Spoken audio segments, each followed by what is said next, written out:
Okay,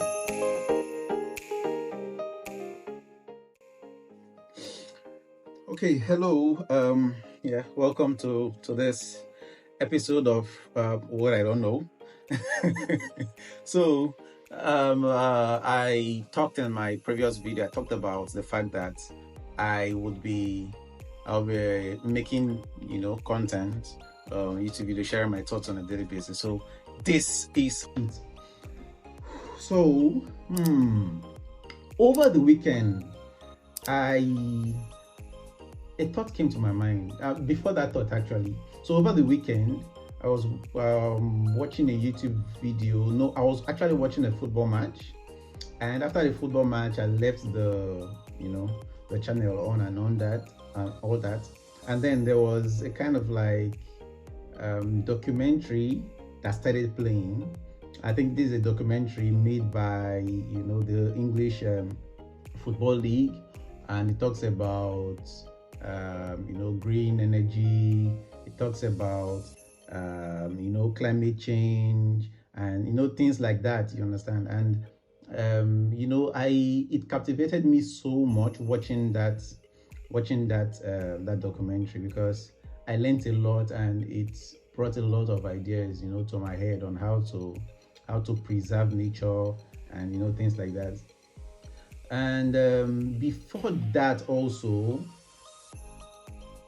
like about a month or 2 months back, I stumbled upon a YouTube video in a friend's house. When I went to a friend's house, stumbled on a YouTube video. It's actually a series, anyways, on YouTube, which is also partly sponsored in a way, I don't know, by Netflix or hosted on Netflix, anyways. But it had a version or an episode on YouTube, official one, anyways. And then in that video, it talked about the title is actually about is our planet, anyways, but it talked about nature. It talked about animals. It talked about they were doing a documentary about how animals are kind of like going into extinction, how they are being hunted or they are being chased from their natural habitats due to civilization advancement and things like that. Because you see nowadays it's all about construction here and there. Companies or industries are raising up structures, buying large plots of or large plots of land, large lands, mass of lands, and then raising structures there and all that because of industrialization and things like that. But then most of those piece of land that they purchase, they are actually habitats, for wildlife, for nature in general, you understand. And it's not just animals alone. When I talk about wildlife, I'm also talking about plants, about trees, and these are things that actually make the climate, like retains the natural structure or the natural elements of our climate. And when they are not there, in fact, they kind of like work together in a way. Honestly speaking, I don't know so much about this topic, but I'm trying to learn so much about it also, and I'm trying to understand how they all work. And from my little learning understanding, nature, the entire nature is meant to, like, God has created them to work together. I mean, if you are an atheist, for example, or a scientist, and possibly you don't believe in God anyways, nature in itself has been formed or put together so that each species on planet Earth can live and support each other, support the life of each other. It's one thing anyways for humans, and there is this food chain where humans eat plants and animals eat plants eat whatever, get their food and source from whatever, anyways, and all that. Yeah, that is there, that is understandable. But then when it gets too much and out of hand, it becomes a danger to the entire universe, where we tend to hunt down animals out of getting excess, like so much. We want to get so much food, then we end up hunting animals in excess, or because we want to actually, for fear of getting harmed, we tend to hunt down these animals, go into their natural habitat and trying to hunt them down, things like that. And some people even actually do these things for fun, you know.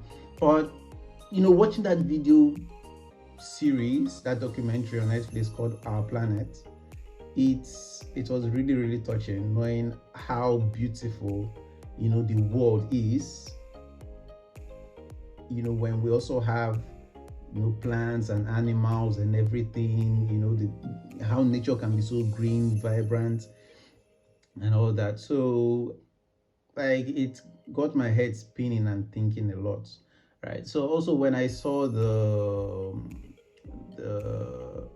the Premier League documentary on nature.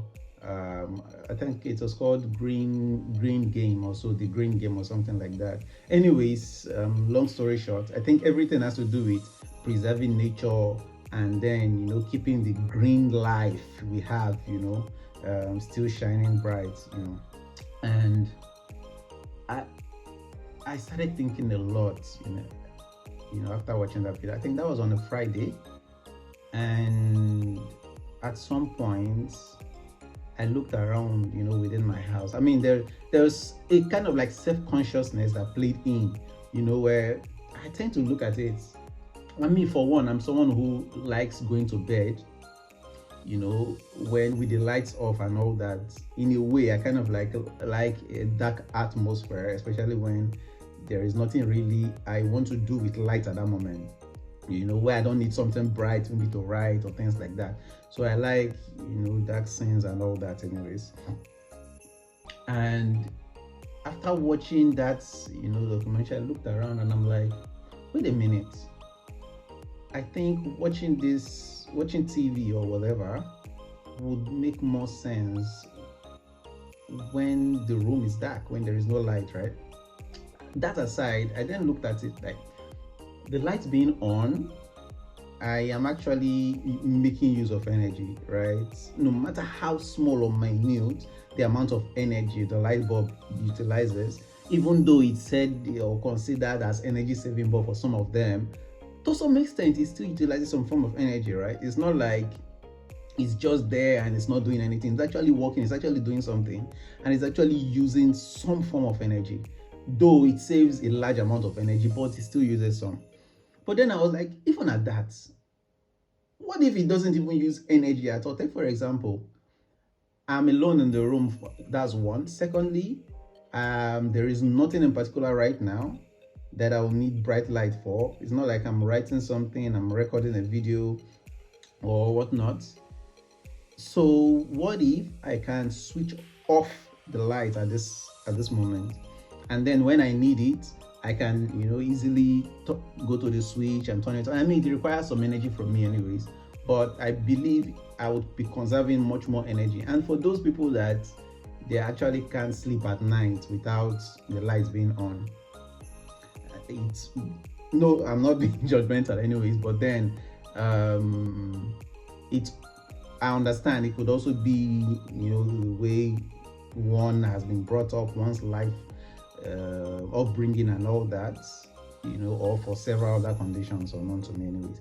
But where possible, if you can, ensure to try and turn the lights off, because even when you're sleeping, you actually don't need the lights anyways, especially if you're in a safe and secure neighborhood, right? And I think that's a topic for another day anyways, which I'll at some point get into.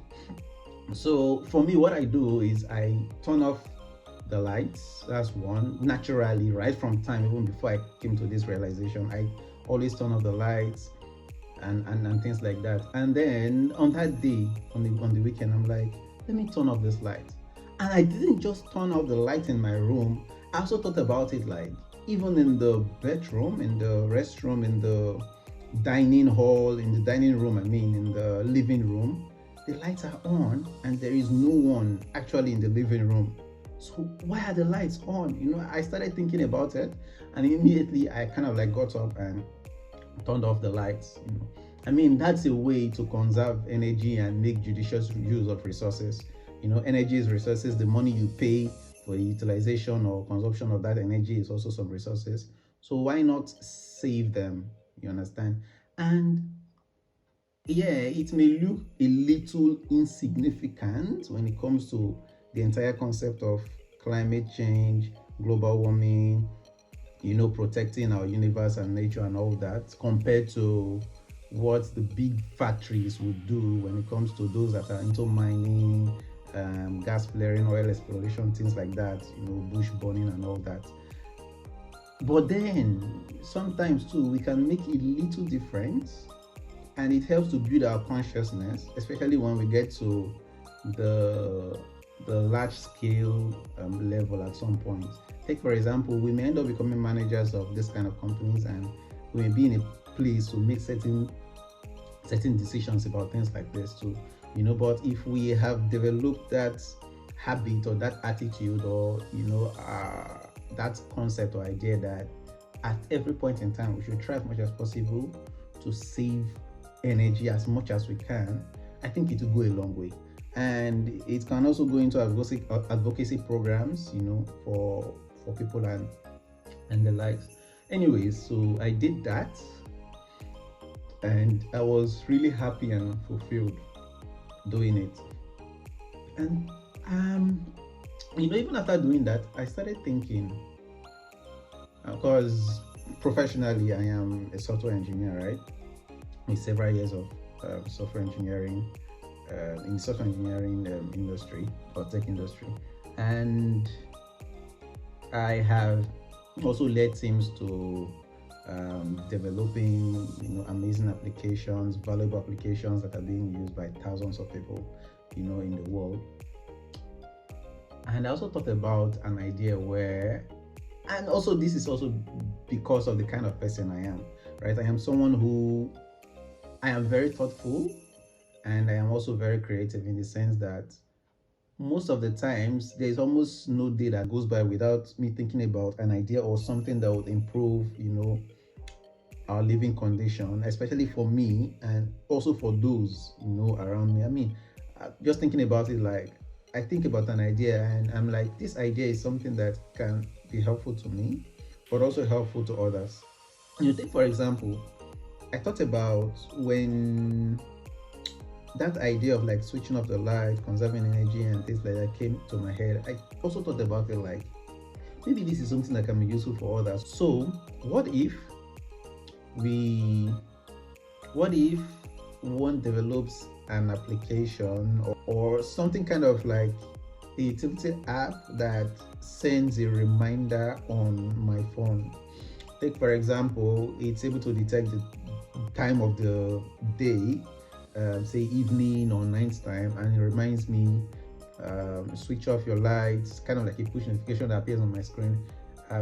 Try to switch off your lights if you are not using them. Check your living room and things like that and turn them off. Another is, if you have your heater on, you can save energy by doing XYZ, or so things like that anyways. And yeah, that is one of it. And then I also thought about something which was very helpful. So I went out to my balcony and I started staring, because at my balcony outside, the view I have is a view of like, you have trees, vegetation, birds, and all that. So, and it also had like, there's a good amount of sunlight there. So I was like, there's some sunlight, and it's winter. I was feeling cold, so I was like, okay, maybe I can go out at that period of the day, that time of the day. It was kind of like sunny and the rays of the sun were shining, and I'm like, okay, maybe I can get some sunlight, get some warmth, and also just explore nature, like look around and all that. So when I was doing it, and it just also dawned on me like, that I also just developed another interest in something which is very helpful. And so I started like outlining the list of the things I have been developing interest in. And I think some of them, they have to do with an interest. Like I started developing an interest in human relationship and productivity. How can we relate amongst ourselves much more better as humans? And then studying that, and also how can we make it better? And also, how can we make our time much more productive to ourselves and also to others too? And then another is I have also developed this interest in understanding more of finance and economics. And then also um, I also had this interest in business. And then of late, based on what this topic is about anyways, I also started developing an interest in global warming, climate change, and then nature conservation, as much as one can, or one can do it. And sometimes it's really not just about getting involved, me like myself primarily getting involved in this thing, but how can I support those that are also doing this thing on a large scale? Like, and this is something I'm putting out there to everyone. Like, sometimes it may not just be yourself getting involved in it because you have other engagements, right? But then how can you support those that are involved in this kind of initiatives, in this kind of initiative? And sometimes it can involve um, your own contribution in terms of time or financial contribution. So there are cases, and I believe there are also NGOs and the likes that they're engaged in these kind of things, and you can either show your support by talking about them to a friend or a family member or your colleague, or sometimes even sending a shout out and maybe sending a message to their email, and then appreciating their efforts. Or it could also be some of them too also receive some level of donations, no matter how small it may be, maybe $1, $2. It could also be something done on a monthly basis, because this is also something that I thought about and I have started doing, where I kind of like contribute to these courses, and I'm also trying to see if I can talk more about them and also putting them into practice too, because it's not just about talking, it's also about some tiny actions one can take, things like that. And I think this would actually go a long way. So long story short, this is more like more like what I have what has been the subject of my thoughts from the weekend up until this past few days and even today. Thank you.